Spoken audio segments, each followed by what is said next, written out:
मरना सबको तय है, चाहे दुनिया की वह कोई भी आदमी क्यों न हो। जिसका जन्म होता है उसी का मृत्यु भी होता है। मृत्यु मनुष्य का जब हो जाता है तो मनुष्य भयभीत हो जाता है। मैं प्रायः देखता हूं, और जिसकी मृत्यु हो जाती है उसका देह से भी लोगों को डर लगता है। सही बात है। चाहे वह बूढ़ा का शरीर हो कि बूढ़ी का शरीर हो, या तो जवान लड़का का शरीर हो कि जवान लड़की का शरीर हो कि बच्चा का शरीर हो, जिसकी मृत्यु हो जाती है तो लोग वह देह से भी डरने लगते हैं।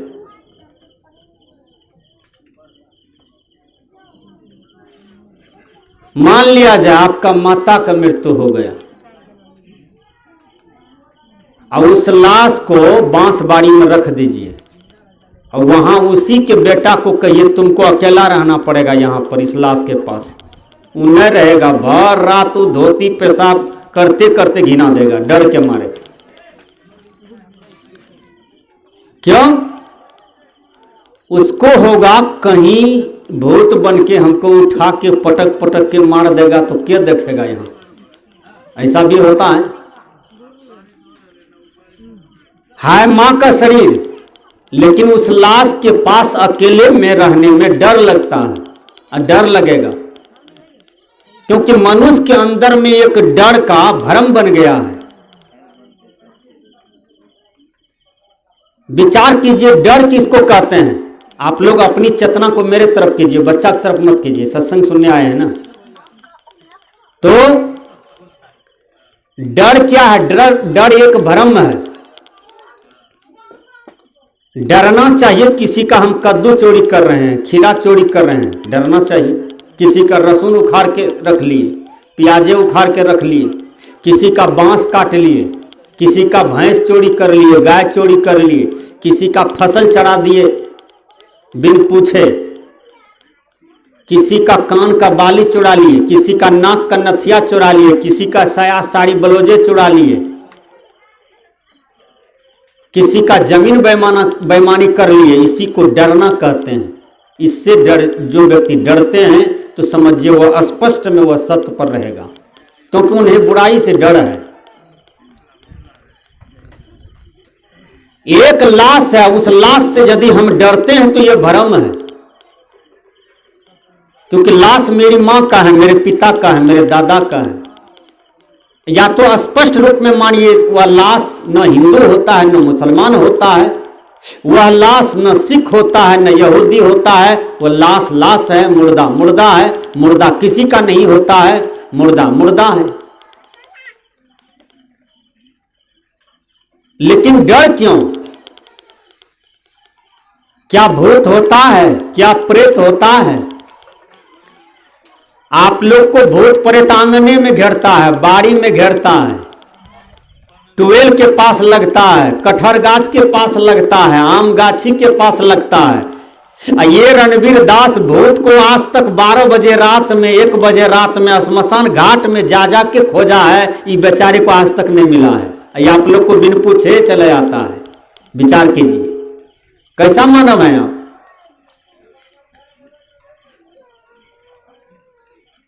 एक बार हम यही हरपट्टी हॉल्ट उतरे, उस समय नए थे और हमें जाना था कुआड़ी। 12:30 बजे रात में ट्रेन आई। ठंडी का महीना था। ठंडी का महीना में देखे होंगे लोग 7 बजे सो जाता है, केवाड़ी बेनाठी लगा के। 7 बजे लगता है बड़का रात हो गया। 12:30 में ट्रेन आई हरपट्टी हॉल्ट। एक आदमी का लाश जल रहा था नहर के बगल में, वो बांस साइड से इंजोर आ रहा था। तो फोन पर तो हमको बता ही दिए थे कि एक आदमी मरा है, उधर लाश भी है। तो हमको दिमाग में आया कि इस लाश के पास जाना चाहिए, क्योंकि जलिए रहा है। शाम तक में लोग जलाया था, घर भाग गया, कोई ठहरा नहीं लाश के पास। उस 12:30 बजे रात में मैं लाश के पास गया अकेले, कोई नहीं था वहां। वहां जाकर के हमने लाश को देखा, जल रहा था, आग जल रही थी, अग्नि हो रही थी, धुआं हो रहा था, ये थोड़ा प्रकाश भी आ रहा था। मैं खड़ा था वहां पर। 10 मिनट मैंने समय दिया कि अरे जो दशा में तुम आज हो वही दशा में उस दिन ये रणवीर दास का शरीर भी रहेगा, इसलिए तुमसे डरना क्या है। तुम तो 4 तत्व हो, मिट्टी हो, अग्नि हो, पानी हो, हवा हो। यही 4 तत्व से शरीर गठित था, ये जल करके इसी चारों तत्व में चल गया। डरना किनसे है? जिसको ज्ञान नहीं है वही नहीं झड़ा फिरेगा जी। हम तो गुरु की कृपा से मुझको तो ज्ञान था कि ये 4 तत्व से शरीर है, ये भी मिल गया, तो डरना किनसे है? यहाँ कोनो बाघ थोड़ो है जो हमको खाएगा नोच पटक करके। मैंने 10 मिनट समय दिया 12:30 बजे रात में। एक भी भूत न हिंदी में आया बात करने के लिए, न तो इंग्लिश में आया। विचार कीजिए, हमने सोचा मिल जाए कहीं। ऐसे कितने घटना है मेरे जीवन में। एक बार मैं सत्संग करके यही निपनिया से अलीगंज देकर के रास्ते से आ रहा था, वही शहर के बगल में एक लाश जल रहा था।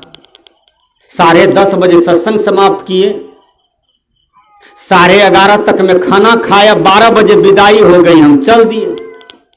12 बजे रात में उस लाश को मैंने जलते देखा, वहां भी गया, मोटरसाइकिल रखा। मैंने कहा 10 मिनट यहां भी समय देना चाहिए, कोई है भी नहीं। भूत मिलेगा तो हम भी इंग्लिश में बात कर सकते हैं, हिंदी में बात कर सकते हैं, भूतवा से ठेठी में बात कर सकते हैं, मैथिली में बात कर सकते हैं। भूतवा जिस भाषा में बात करेगा तो उस भाषा में हम बात कर सकते हैं। लेकिन न भूतवा आया न मिला। 10 मिनट मैंने समय दिया, मेरा समय बर्बाद हो गया। भूत को बहुत ढूंढा उस लाश के पास, लेकिन एक भी भूतवा नहीं, नजर नहीं आया। आप गए बाड़ी, अब बाड़ी से लेटरिन पेशाब करके घर में आए, अक्के बार हवा से अंगना में गिरते हैं। लोग पूछता है कौन हो, तो तुम कहते हो हम कलबतिया के नानी हैं। कहाँ लगे हो, तो कहा वही बांस बाड़ी में दिए धरे हैं। ये सब कैसे पाठ पढ़ लिए? विचार कीजिए। सदगुरु कबीर कहते हैं ये भरमभूत सकल जग खाया, जिन जिन पूजा ते जहराया। अंडन पिंड न प्राण न देही, काटी काटी जीव कौतुक देही। बकरी मुर्गी किन्हु छेवा, आगल जन्म उन्हु अवसर लेवा। कहे कबीर सुनो नरलोई, भूतवा के पूजले भूतवा होई। ये संसार के लोग पंडितों को पूजा, इसलिए पंडित ने नाना प्रकार के भ्रम को फैला रखा है। वही भ्रम को आज तक हम लोग दोनों कांधे पर ढो रहे हैं, इसलिए परेशानी में है। कबीर का बच्चा बनिए। कबीर शेर हैं, ज्ञान के शेर हैं। कबीर बाग हैं, ज्ञान के बाग हैं। कबीर साहब महाराजा हैं, ज्ञान के महाराजा हैं।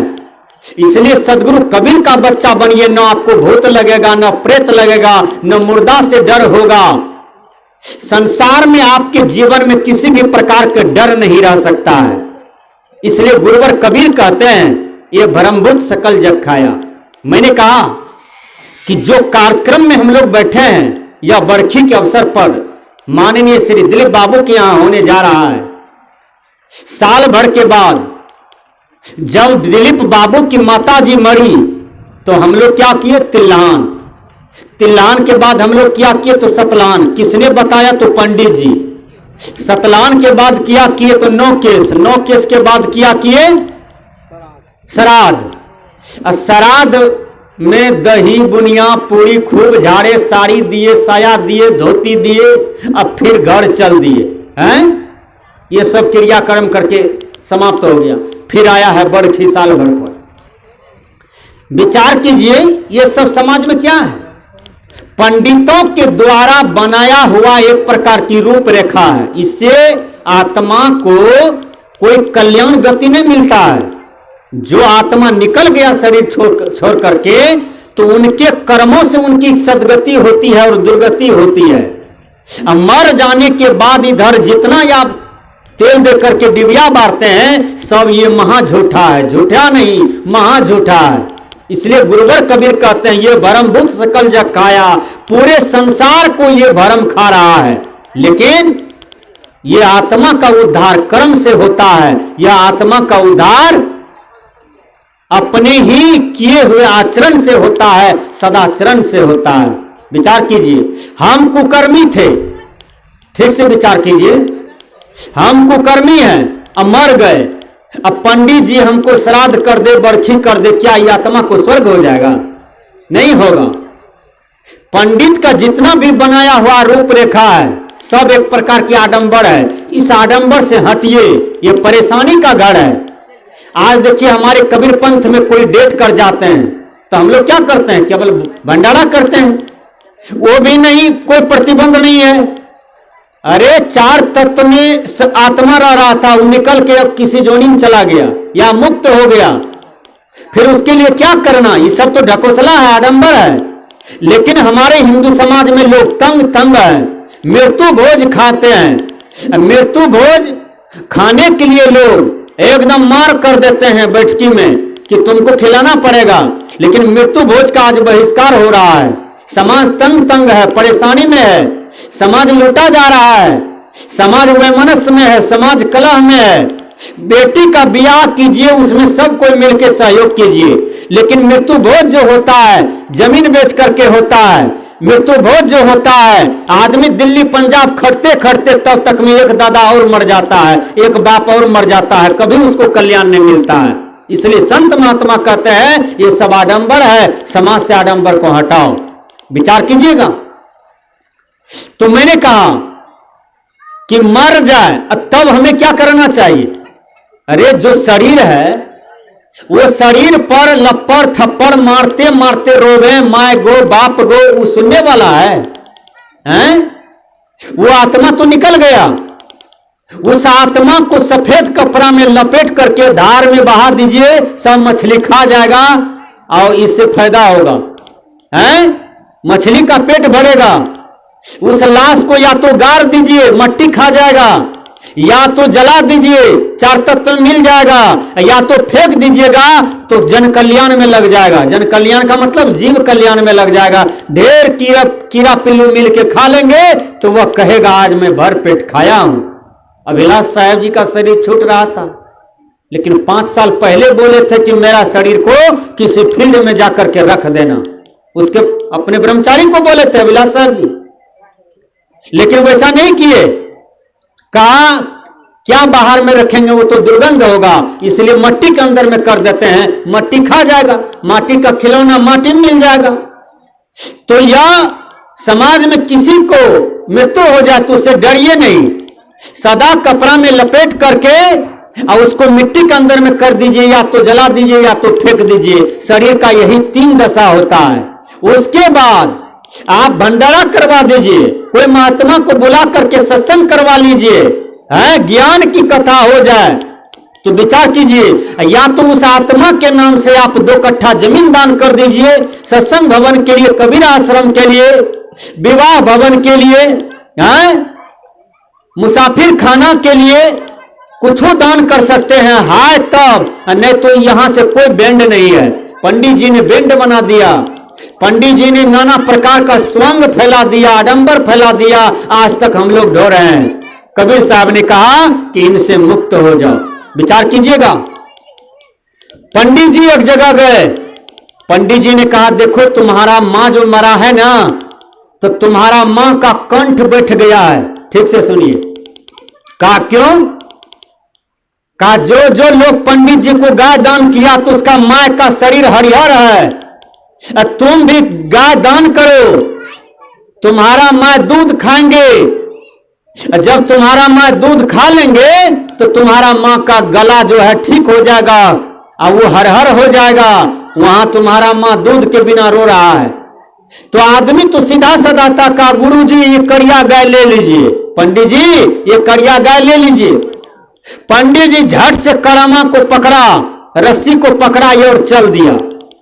जब चल दिया तो पंडित जी को एक आदमी मिल गया, कहा ये गाय तो फलाना चाचा का है, आप क्यों ले जा रहे हैं? खरीदे हैं? कहा नहीं दान में दिया है। कहा क्यों लिए? कहा उसका माय का कंठ बैठ गया है स्वर्ग लोक में, हम पंडित जी हैं, हमको गाय दान किया, हम दूध खाएंगे ना तो उसका माय को स्वाभाविक पेट भर जाएगा। का स्वाभाविक पेट भर जाएगा? कहा तब कहा ऐसी बात है। कहा चलिए यह गाय को ले चलिए, हम आपको इसके बदले में पैसा दे देंगे। पंडित जी को पटिया के लेते आया। वो आदमी का पंडित जी बैठिए, आपको अभी घी और खिचड़ी खिलाएंगे, हमको खिचड़ी बनाने दीजिए। वो आदमी किया पंडित जी के सामने में चूल्हा बनाया यहां आंगन में और हंडी चढ़ाया द्वार पर। आंगन में आंच दे रहा है जलावन का। वो पंडित जी कहा अरे खिचड़ी तो बनने में बहुत देर है, आप हंडी रख दिए हैं दरवाजे पर, पानी चावल हंडी, जलावन लगा रहे हैं, चूल्हा जला रहे हैं अंगना में, वहां खिचड़ी पकेगा? तब वो आदमी हाथ में कोड़ा लिया, पंडित जी को दिया 4 कोड़ा। कहा मूर्ख पंडित, तुम्ही ने बोला कि दूध खाएंगे हम और तुम्हारा मां का स्वर्ग लोक में शरीर हरिहर हो जाएगा, तुम्ही ने बोला था। इसलिए जब आंगन में हम आंच देंगे तो खिचड़ी द्वार पर क्यों नहीं पकेगा है? तब पंडित जी को दिमाग का पट्टी खुल गया। इसलिए पंडित जी ये समाज को आज तक लूट रहे हैं। विचार कीजिएगा, पंडितों ने बहुत बहकावे में समाज को लूटा है। कबीर साहब ने कहा पंडित बात बदे से झूठा, राम के कहे जगत गति पावे, अखार कहे मुख मीठा। अरे राम राम कहने से यदि मुक्ति मिलती तो सुग्गा तो रोजे भोरे भोर राम राम कहता है मालिक के पिंजरा में, राम राम बोलो, राम राम बोलो। एक आदमी की हम चले गए बनमनखी गए ना, तो उसके आंगन में सुग्गा था, सुग्गा बोलता था राम राम बोलो, राम राम बोलो स्पष्ट में। हमने कहा मरवाड़ी जी सुग्गा क्या बोल रहा है? कहा स्पष्ट में बोल रहा है राम राम बोलो। आपको कह रहा महात्मा जी,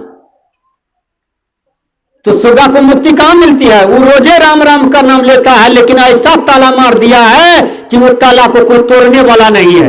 विचार कीजिएगा, राम राम कहने से मुक्ति नहीं मिलता है। राम को समझिए कि राम क्या है, राम कहां है, राम का घर कहां है, राम आपकी आत्मा है, राम इसी शरीर के अंदर में रहते हैं, राम आपका स्वरूप है। राम को आप समझिए। कबीर साहब ने कहा पियहुगे कोई राम रसिक रस, पियहुगे कोई राम रसिक रस, अयुग जियहुगे। मतलब ये राम रसिक को समझो, राम रसिक को पियो।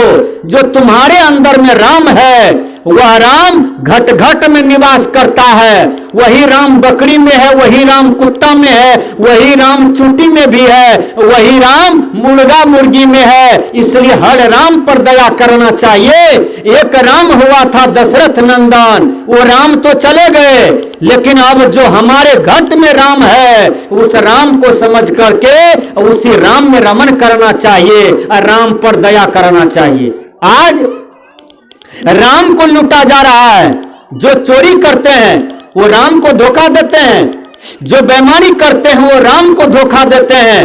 विचार कीजिएगा, जो डकैती करते हैं, जमीन बेईमानी करते हैं, भाई को मारते हैं, माता पिता को मारते हैं, दादा दादी को मारते हैं, तो वो राम के साथ गद्दारी कर रहे हैं, क्योंकि सब में राम बैठा हुआ है और राम के साथ राम ही गद्दारी करता है।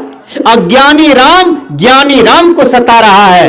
इसलिए भगवान कृष्ण कहते हैं हे अर्जुन, उपद्रष्टानुमानता च भारता भोक्ता महेश्वरा, परमात्मति चापि युक्तो देहेस्मिन् पुरुष परा। इस देह में रहने वाला जो पुरुष है वह असंग है, वह पुरुष जो है अनासक्त है। उस पुरुष को तुम राम जान करके और उसी राम में रमन करो, वही तुम्हारा असली स्वरूप है। उसी राम को जाने बिना तुम ये संसार में भटक रहे हो।